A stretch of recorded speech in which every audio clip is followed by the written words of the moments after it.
বাবা, আমি একটা ম্যাজিক শিখেছি। আবার সেই ম্যাজিক? ক্যালানিটা খেয়েছিলি মনে নেই সেদিনে? এই ম্যাজিকটা একটু আলাদা। কি আলাদা? আগের বারে ম্যাজিকটা তোমার টাকা গায়েব করেছিলাম, ফিরিয়ে আনতে পারিনি বলে তুমি আমাকে খুব কেলিছো।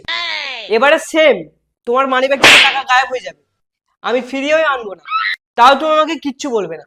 তাই আমার টাকা চুরি করে নিন আর আমি কেলাবো না তোকে? হ্যাঁ ঠিক আছে, কই দেখা, বলো তোমার মানিব্যাগে কত টাকা আছে। 1200 টাকা। No, no, no, দেখো no. তোমার মানিব্যাগে টাকা নেই। নেই? শালা, দাঁড়াও। আজকে সকাল 8টার সময় টুম্পা কাকিমার বাড়ির সামনে তুমি হাত নাচ্ছ? মা, আমি তো ইয়ার্কি করছিলাম। এসব কথা তোর মাকে বলার দরকার নেই। তুই এইরকম ম্যাজিক আরো কর, যত ইচ্ছা ফাঁকা কর আমার ব্যাংক। থ্যাংক ইউ বাবা।